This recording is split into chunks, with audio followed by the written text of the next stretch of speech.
वीतराग विज्ञान नमोता ही जाते हैं अर्हंतादिमः। जो विद्यादि सागर सुधी,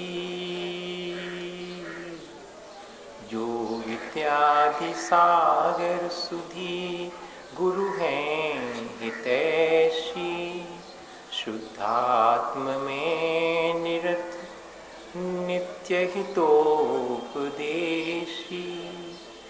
वे पाप ग्रीष्म ऋतु में जल हैं सयाने, पूजूं ने सतत केवल ज्ञान पाने, पूजूं ने सतत केवल ज्ञान पाने।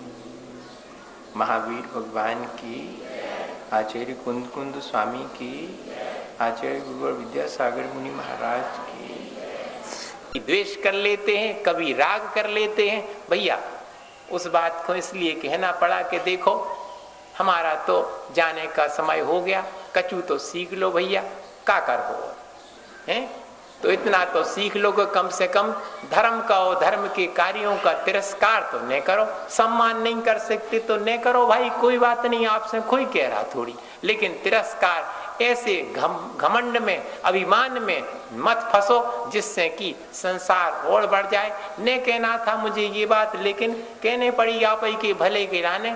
ऐसा ही अपन व्यवहार करते हैं, देह के प्रति भी तिरस्कार का व्यवहार करते, या फिर देह के प्रति राग भाव रखते हैं अपनी और दूसरे की। अपन को उसमें राग द्वेष भाव नहीं करना चाहिए। अष्टावक्र का उदाहरण सबने सुना होगा। उनको राजा जनक ने, बहुत विद्वान थे, सो अपने दरबार में बुलाया। जब भी दरबार में पहुंचे विद्वानों के बीच में, तो सबरे विद्वान मुंह पे हाथ धरे मन ही मन में हंसन लगी उनके रूप को देख करके। सो अष्टावक्र चुपचाप पीछे के पीछे लौटन लगी। राजा साहब की नजर पड़ गई तो राजा साहब ने कहा कि अरे पधारो, आप आए। तो उन्होंने कहा कि राजन, मैंने सोचा था कि आपने मुझे विद्वानों की सभा में बुलाया है, अरे ये तो चर्मकारों की सभा है, मैं क्या करूंगा। राजा को बड़ा आश्चर्य हुआ कि बड़े बड़े विद्वान बैठे और आप सबको कह रहे चर्मकार। कहते हाँ, जिसकी दृष्टि देह पर है, चमड़े पर है, मैं कुरूप हूं। अष्टावक्र उनका नाम था, उनकी सारी देह 8 जगहों से, 8 स्थानों से टेढ़ी मेढ़ी थी, सिस्टमैटिक नहीं थी, सुडौल नहीं थी, कुरूप थी, बेडौल थी।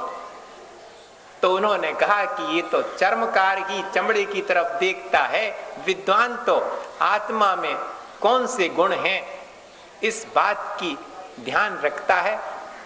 तब सब विद्वान पानी पानी हो गए। उनको शर्म लगी कि अरे हमने कितनी बड़ी गलती करी, हमारे पास इतना सारा ज्ञान है, लेकिन हमारा ज्ञान किस काम में आया, हमारे अपने कल्याण के ही काम में नहीं आया ज्ञान। हमने उससे देह को ही देख करके और उसमें राग द्वेष भाव कर लिया। कई बार अपन को अपनी ही देह अच्छी नहीं लगती, दूसरे की देह अच्छी लगती है। यह जो अपनी देह से असंतोष का भाव है, वो भी अपन को जीतना चाहिए। अरे जैसो शरीर मिलो है, अच्छो मिलो बुराओ मिलो, उसको अपन धर्म ध्यान में लगावे।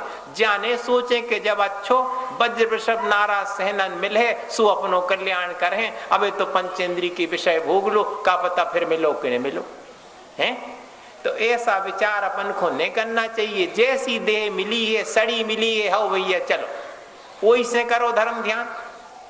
एक विद्वान थे हमारे पास आए, उसके बाद से ही हमने भी वैसा ही निर्णय ले लिया था। 1992 की बात है, सतना में वो अस्वस्थ थे।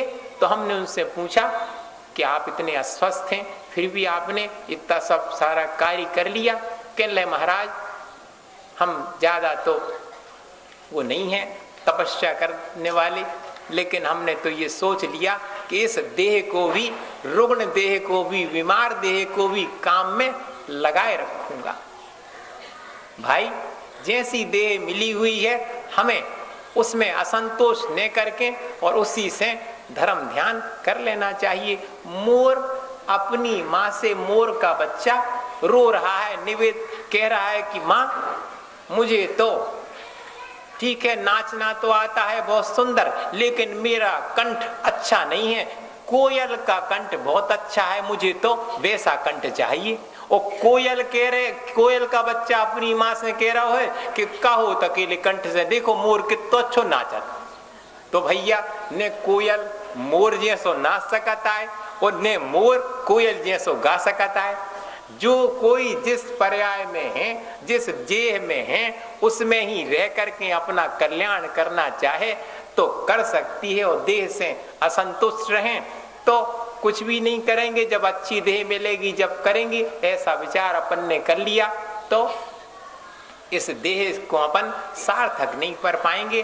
भाई इस देह की सार्थकता तो इसी में है कि अपन इसमें विराजी हुई आत्मा की तरफ दृष्टि देवें, वही सुंदर है। आचार्य भगवंतों ने लिखा कि इस लोक में सबसे सुंदर अगर है तो आत्मा है। देह की सुंदरता तो आत्मा की सुंदरता से ही है।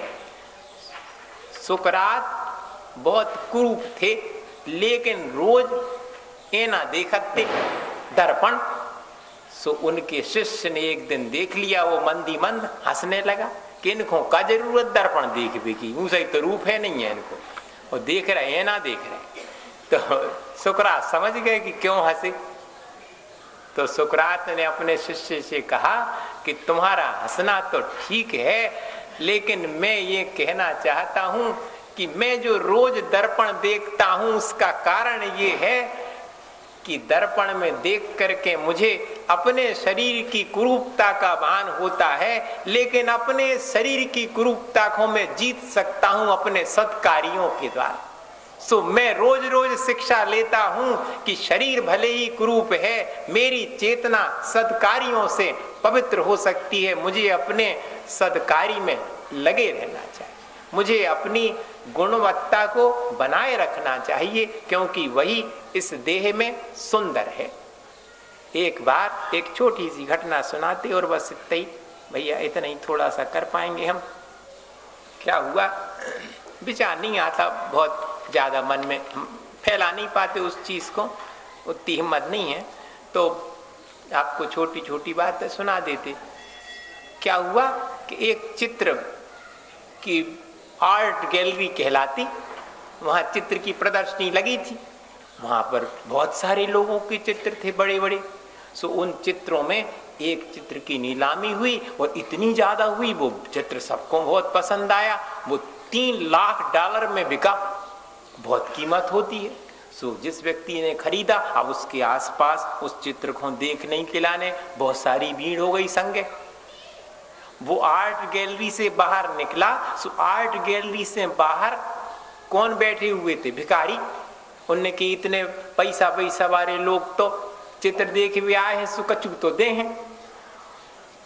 एक एक दो दो पैसे के लिए भीख मांगने के लिए बैठे थे लोग। लोगों का ध्यान गया कि जिस माँ का दूध पिलाते हुए अपने बच्चे को चित्र $3 लाख में इस व्यक्ति ने खरीदा है, वैसी ही एक माँ अपने बच्चे को लिए हुए गोद में भिखारियों के बीच बैठी है। हो ना हो यह चित्र वैसा ही है, उसी का है। और वास्तव में उसी माँ का जो अपने बेटे के पालन पोषण कर रही थी, उसी का चित्र था। तो उसमें लिखा कहानी में कि देखो, उस माँ का अपने बच्चे के साथ चित्र तो $3 लाख का बिचा, लेकिन उस माँ को अपने बच्चे को पिलाने के लिए दूध तक नहीं है, पहनने के लिए कपड़े नहीं है। भैया अपन ने भौतिक चीजों को तो बहुत महत्व दो, लेकिन उन भौतिक चीजों के साथ अपन ने चेतना को महत्व नहीं दिया, आत्मा को महत्व नहीं दिया। भैया देह में रहो बहुत अच्छी बात है, लेकिन देह में जो आत्मा बैठी हुई है उसकी भी कदर करो। देह की कदर करते रहेंगे तो अपने जीवन का कल्याण नहीं हो पाएगा। असुचि भावना की तो अपन को यही प्रेरणा है कि अपन देह को का सदुपयोग करें, देह को अच्छे कार्यों में लगाएं, धर्म ध्यान करें और सार्थक बनाएं, अपनी आत्मा का विकास करें। इसी भावना के साथ आचार्य गुरुवर विद्यासागर जी। हे गुरुवर शाश्वत सुख दर्शक, यह नग्न स्वरूप तुम्हारा है। जग की नश्वरता का सच्चा दिग्दर्शन करने वाला है।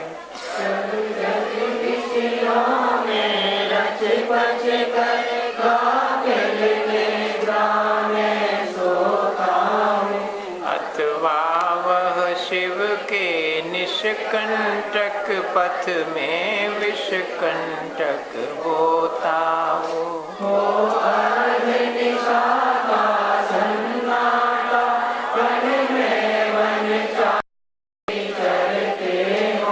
तब शांत निराकुल मानस तुम तत्वों का चिंतन करते हो। नदी तट पर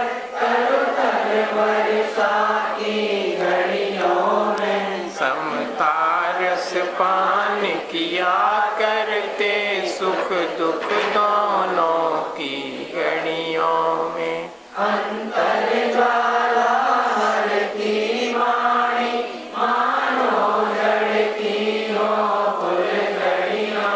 भवबंधन तड़ तड़ टूट पड़े, खिल जावे अंतर की कलियां। तुम सावधानी का कोई हो, जग को देवी जग की विधियां। दिन रात लुटाया करते हो, शम शम की अविनश्वर मणियां। हे निर्मल देव तुम्हें प्रणाम, हे ज्ञान की प्रयागम प्रणाम। हे शांति त्याग के मूर्तिमान शिव पथपंथी गुरुवर प्रणाम।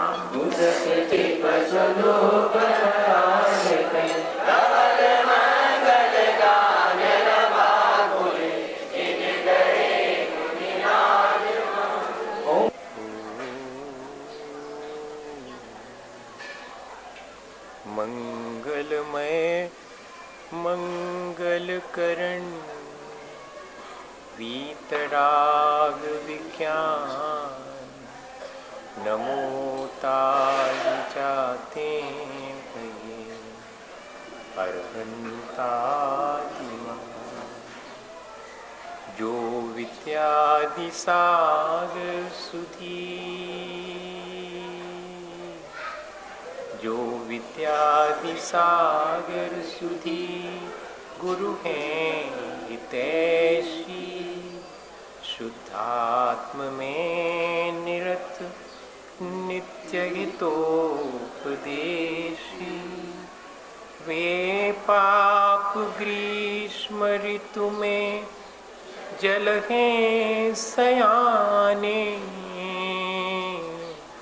पूजून हैं सतत केवल ज्ञान पाने। पूजून हैं सतत केवल ज्ञान पाने। बोले भगवान महावीर स्वामी की, आचार्य कुंद कुंद स्वामी की, आचार्य गुरुवर विद्यासागर मुनि महाराज की।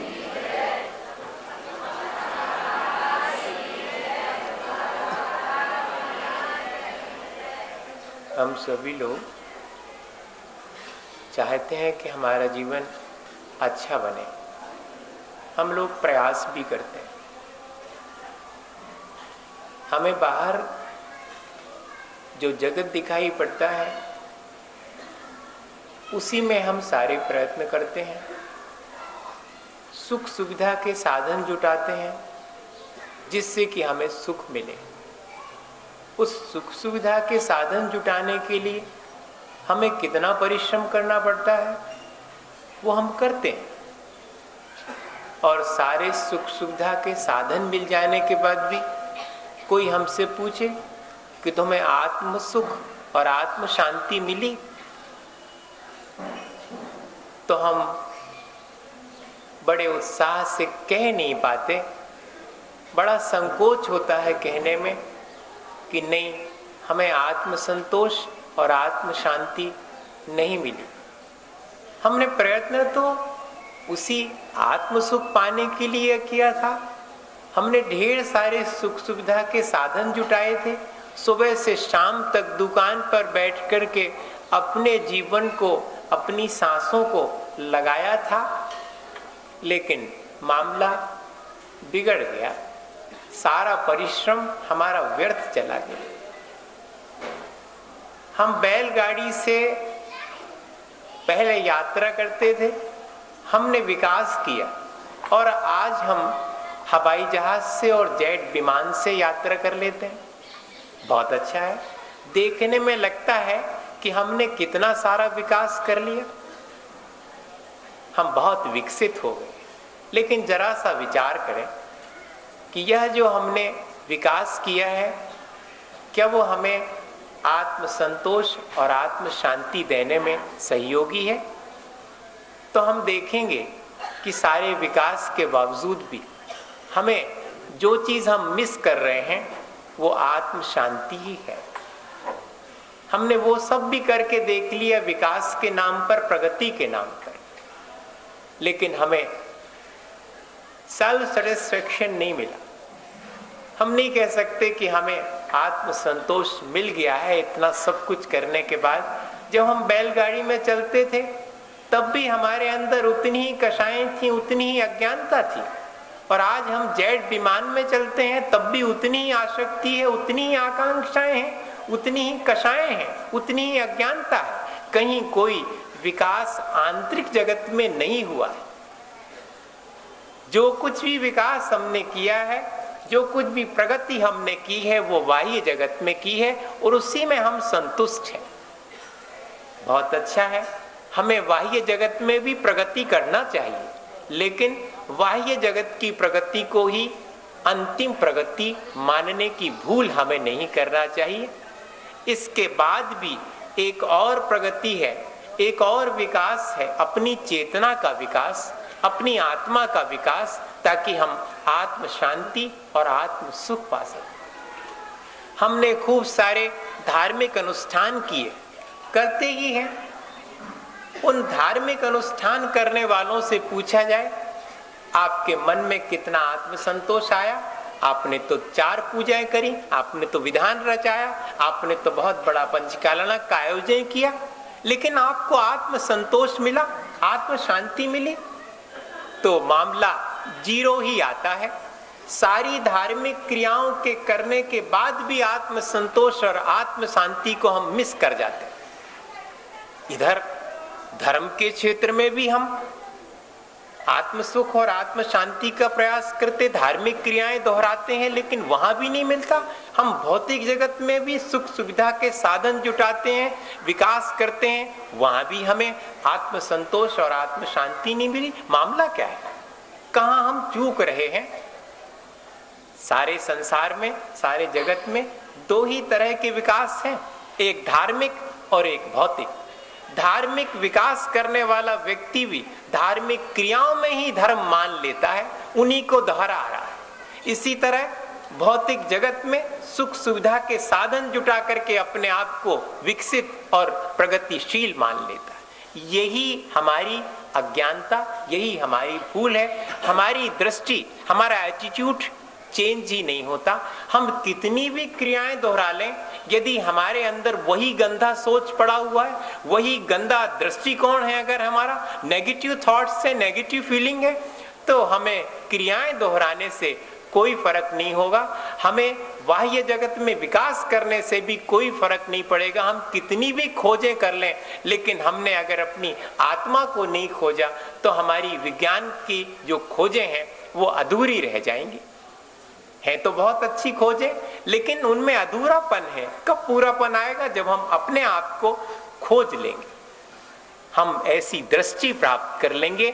हमें वो अंधापन जो आध्यात्मिक अंधापन कहलाता है, भौतिक जगत में तो हमारी आंख खुली है, लेकिन आत्म जगत में, आध्यात्मिक जगत में हम अभी भी अंधे ही हैं। हमें वो दृष्टि और वो आंख प्राप्त करनी है जिससे कि हमें अंतरंग में आध्यात्मिक जगत भी स्पष्ट दिखाई देने लगे। एक व्यक्ति के यहाँ पर बच्चे का जन्म हुआ, बहुत सौभाग्यशाली है, ज्योतिषियों ने कहा बड़ा प्यारा बच्चा है और बहुत सौभाग्यशाली है। तो राजा ने कहा कि कैसा सौभाग्य? तो महाराज, इसकी आंख खुल जाएगी तो ये संसार से विरक्त हो जाएगा। राजा बड़े चिंतित, पहले नंबर कि क्या आंख नहीं खुलेगी, क्या अंधा ही रहेगा क्या? नहीं महाराज, ज्योतिषियों ने कहा कि आंख तो इसकी दोनों साबुत हैं, ये बाह्य जगत को देख सकेगा, लेकिन जिस क्षण भी अपने आंतरिक जगत की तरफ इसकी आंख खुल जाएगी, ये घर में नहीं रुकेगा, छोड़ करके विरक्त हो जाएगा। अब राजा घबराए, पहले घबराए थे कि आंख खुलेगी कि नहीं खुलेगी, अब इसलिए घबराए कि खुल ना जाए, देखो भीतर की ना खुल जाए। तो अब राजा ने कहा कि ज्योतिषियों से कि उपाय गए? बोले कुछ नहीं, बहुत आसान से उपाय है, छोटे छोटे से 3 उपाय। पहली चीज, इस बच्चे के सामने कोई भी मुरझाई हुई, कोई भी दुख से युक्त व्यक्ति या चीज जो मुरझा गई है वो सामने ना आए। इसकी दृष्टि में कोई भी दुखी दिखाई ना पड़े तो इसकी आंख नहीं खुलेगी। पहला उपाय हमने भी कर लिया इसी तरह का। हमने तमाम सुख सुविधा के अपने चारों तरफ साधन जोड़ रखे हैं ताकि हम फील ना कर सके कि हम दुखी हैं। हम दूसरे के पूछने पर भी यही शो करते हैं कि हम बहुत बढ़िया हैं, खुश हैं। कैसे हैं आप? बहुत बढ़िया। हमारे मुंह से यही नहीं निकलता है कि इस संसार में क्या बढ़िया, मैं कर्मों से ग्रसित हूं, मैं कर्मों से मुक्त हो जाऊं तब कह सकूं कि मेरा जीवन बहुत सुंदर हो गया। हम नहीं कह पाते, हमारी आंख हम खुलने ही नहीं देते।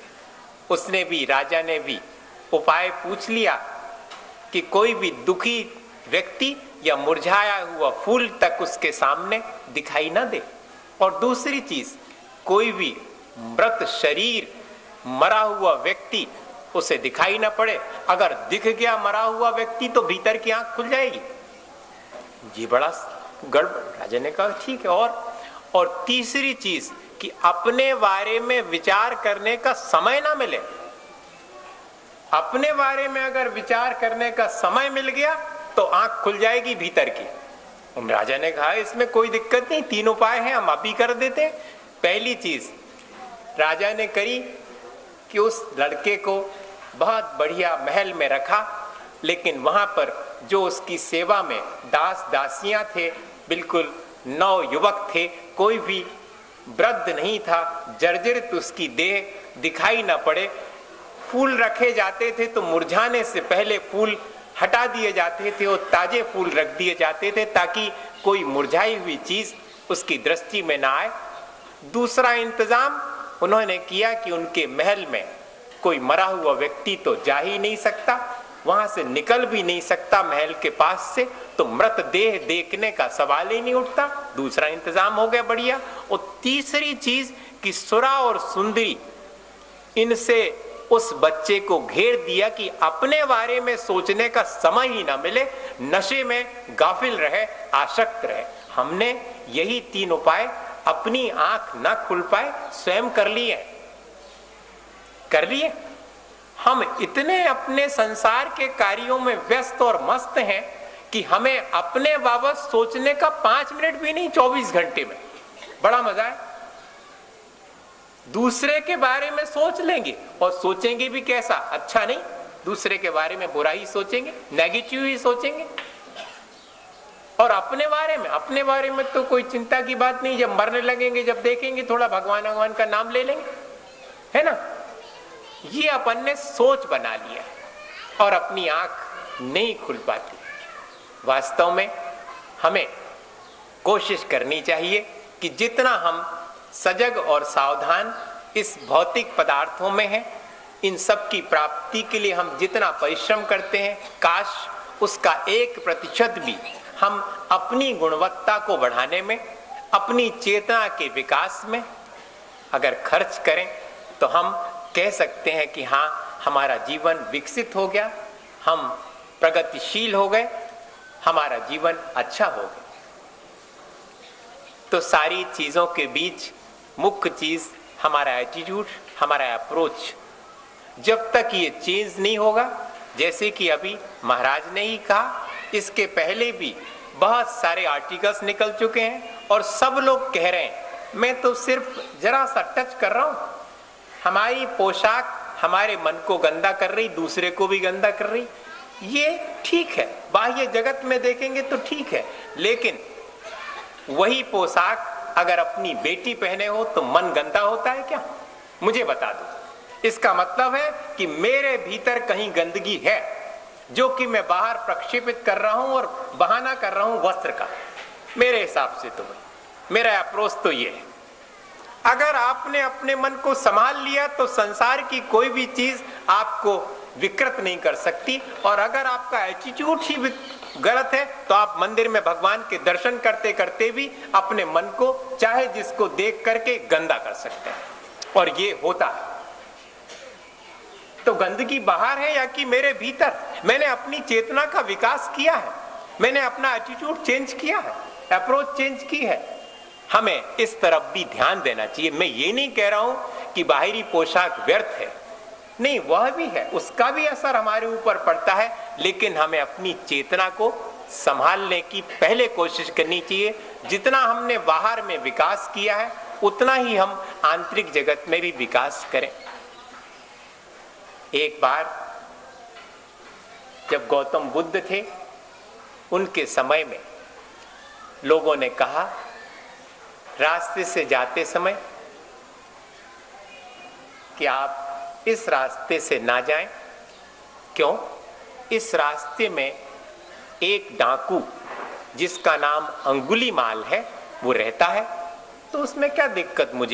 मुझे डाकू से कोई मतलब ही नहीं। अरे नहीं महाराज, वो बड़ा खूंखार है, अच्छा नहीं है उसका स्वभाव, जो भी उसे दिखाई पड़ जाता है उसे पकड़ लेता है, मारपीट करता है, सारी चीजें छीन लेता है, और सबसे बड़ी खराब बात यह है कि उसकी 10 उंगलियां निकाल लेता है और उन उंगलियों की माला बना करके अपने गले में पहनता है, इसलिए उसका नाम अंगुलीमाल है। ये सबसे खराब चीज। आपने लूट लिया, पैसा ले लिया, मारपीट कर दी, यहां तक तो सहन कर लिया, लेकिन 10 उंगलियां निकाल करके और माला पहन लेता है। इतनी अधिक बर्बरता उसके भीतर है, उसकी चेतना सोई हुई है, उसका विकास नहीं हुआ।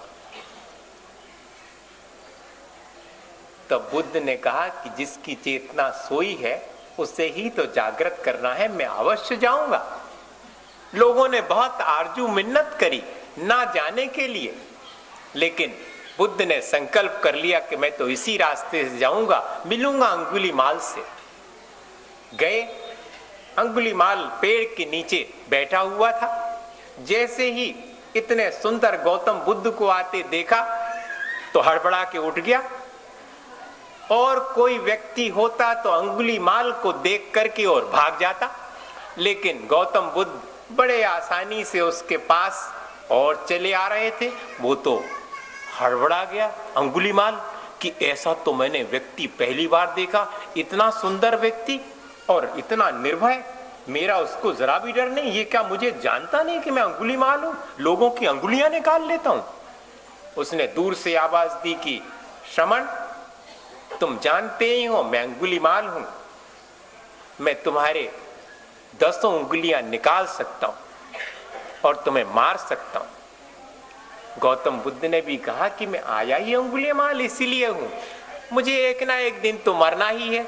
मैंने सोचा कि पहलवान बलवान व्यक्ति के हाथ से कौन ना मरो, और मुझे मालूम पड़ा कि तुम बहुत बलवान हो। फूल के कुप्पा हो गया अंगुलीमाल। प्रशंसा तो किसी ने कभी की नहीं थी, किसी की भी कर दो, थोड़ी प्रशंसा कर दो, बिल्कुल फुग्गा फूलने में देर लगेगी, है कि नहीं? अपना मन कितना प्रसन्न हो जाता है। अंगुलीमाल प्रसन्न हो गया। उसने गौतम बुद्ध से कहा कि भले ही मेरी प्रशंसा कर रहे हो, लेकिन मैं तुम्हें छोड़ूंगा नहीं। अरे गौतम बुद्ध ने कहा मैं आई तुम्हारे पास हूं, लेकिन एक चीज है, लोगों ने तुम्हारे बलवान होने की बात तो कही, लेकिन मुझे उसमें थोड़ा सा संदेह है। मेरा एक काम कर दो अंगुलीमाल, तो मुझे कंफर्म हो जाएगा कि हाँ वास्तव में तुम वाकई में बलवान हो। बताओ कौन सा काम? ऐसा करो, वो जो सामने वृक्ष लगा हुआ है उसकी 2 पत्तियां तोड़ के ले आओ। अरे अंगुलीमाल ने कहा कि मुझे बुद्धू बनाते हो श्रमण, जब तक मैं पत्ती तोड़ने जाऊंगा तब तक तुम भाग जाओगे। गौतम बुद्ध ने कहा कि नहीं, मुझे तुम रस्सियों से पेड़ से ही बांध दो और पत्तियां तोड़ करके ले आओ। ऐसा ही किया। गौतम बुद्ध के हाथ बांध दिए, पैर बांध दिए कि भाग ना पाए, और चढ़ करके वृक्ष पर 2 पत्तियां तोड़ करके गौतम बुद्ध के सामने लाए। ये लो। गौतम बुद्ध ने कहा कि बहुत अच्छा, लोगों ने ठीक कहा था कि तुम बलवान हो, तुम पत्तियां झट से तोड़ करके ले आए। मैंने 2 कहा था, तुम तो 4 तोड़ के ले आए, वाकई बलवान हो। लेकिन तुम्हारा ये बल अभी अधूरा है, थोड़ा काम और करो। अब जाओ और उसी वृक्ष पर ये 4 पत्तियां ज्यों की त्यों लगा के आ जाओ, तो मैं मान लूंगा कि तुम बलवान हो। अब तो अंगुलीमाल घबराया कि मैं तोड़ तो सकता हूं, लेकिन मैं जोड़ नहीं सकता, इतना बल मेरे पास नहीं। गौतम बुद्ध ने कहा कि सुनो अंगुलीमाल, तोड़ने में बल अपन मानते हैं, लेकिन वास्तव में सोचो, जोड़ने में अधिक ताकत का काम है, तुम भी नहीं कर पा रहे उसे। हाथ जोड़ ली अंगुलीमाल ने कि गौतम बुद्ध, हे श्रमण, मुझे बताओ क्या है जोड़ने का उपाय। बुद्ध ने कहा मेरे साथ आओ, मैं वही प्रयत्न कर रहा हूं। अंगुलीमाल साथ में हो गया। गौतम बुद्ध ने उसे भिक्षु बना दिया, लेकिन कौन उसे भिक्षु मानने तैयार हो? जिस गांव में गया लोगों ने दूर से ही देखकर दरवाजे बंद कर लिए। अरे ये तो अंगुलीमाल आ गया, सब घबरा गए। बड़ी मुश्किल। अंगुलीमाल को कहा कि जाओ भिक्षा करके आओ। अंगुलीमाल भिक्षा के लिए जाता, कोई उसे भिक्षा ही नहीं देता, लोग दरवाजे बंद कर लेते। अब तो लोगों ने छतों पर से पत्थर इकट्ठे करके अंगुलीमाल निकलता तो उसके ऊपर फेंकना शुरू कर दी।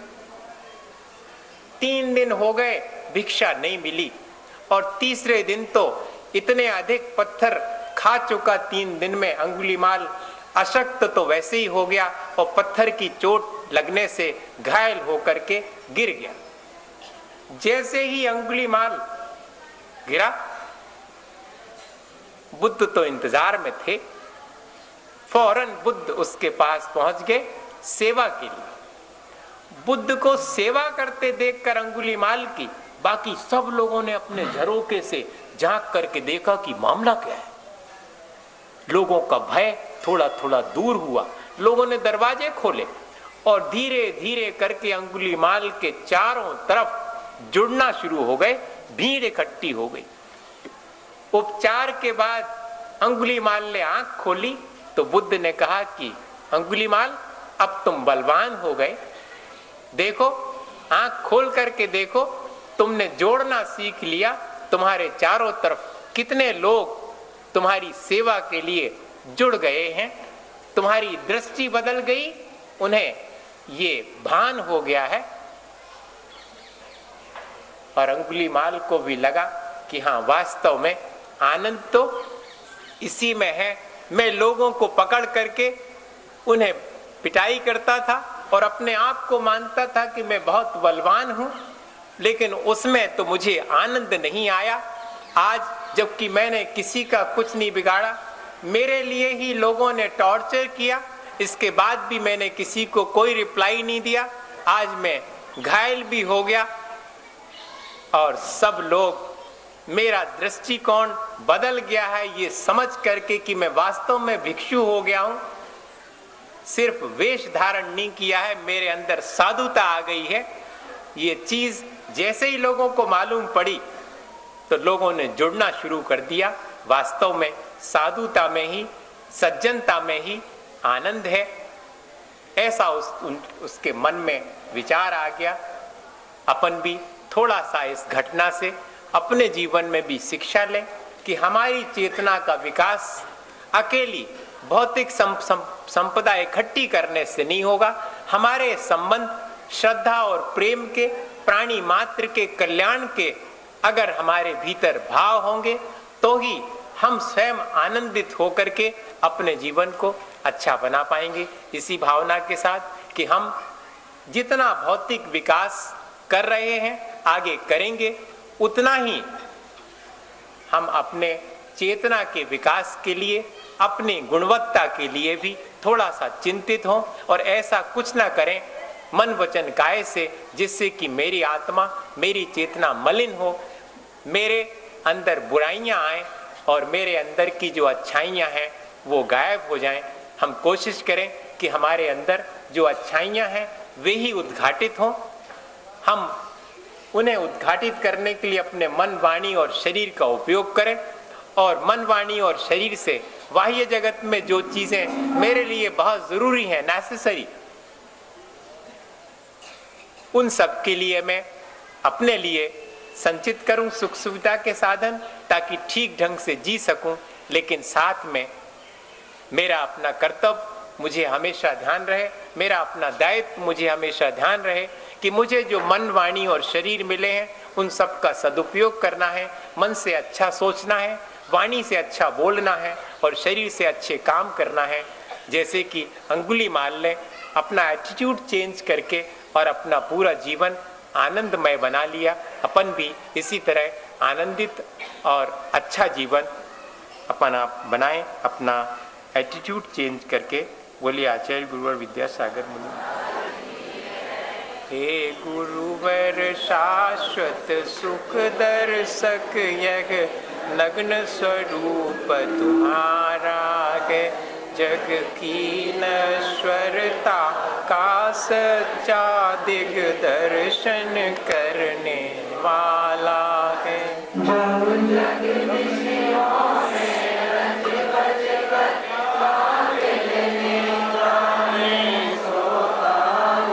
अथवा वह शिव के निष्कंटक पथ में विषकंटक बोता हूँ।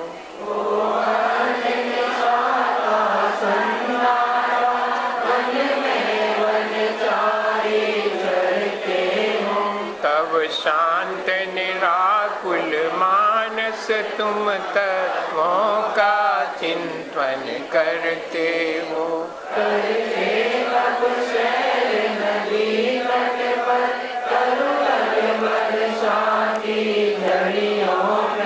समतारस पान किया करते सुख दुख दोनों की घड़ियों में।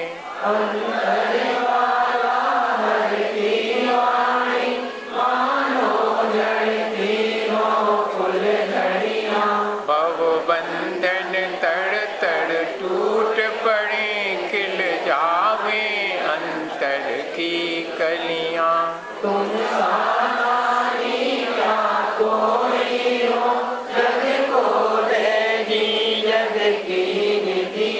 दिन रात लुटाया करते हो शम शम की अविनश्वर मणियां। हे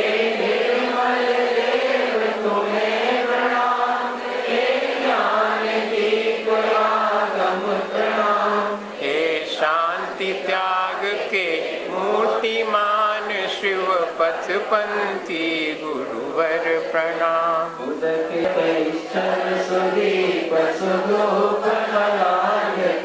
धवल मंगल गान रवा कुले, जिन ग्रहे मुनिराज मगम यजे। ओम ह्रीं परम पूज्य आचार्य श्री विद्यासागर जी महाराज संगत, मुनि श्री क्षमा सागर जी महाराज।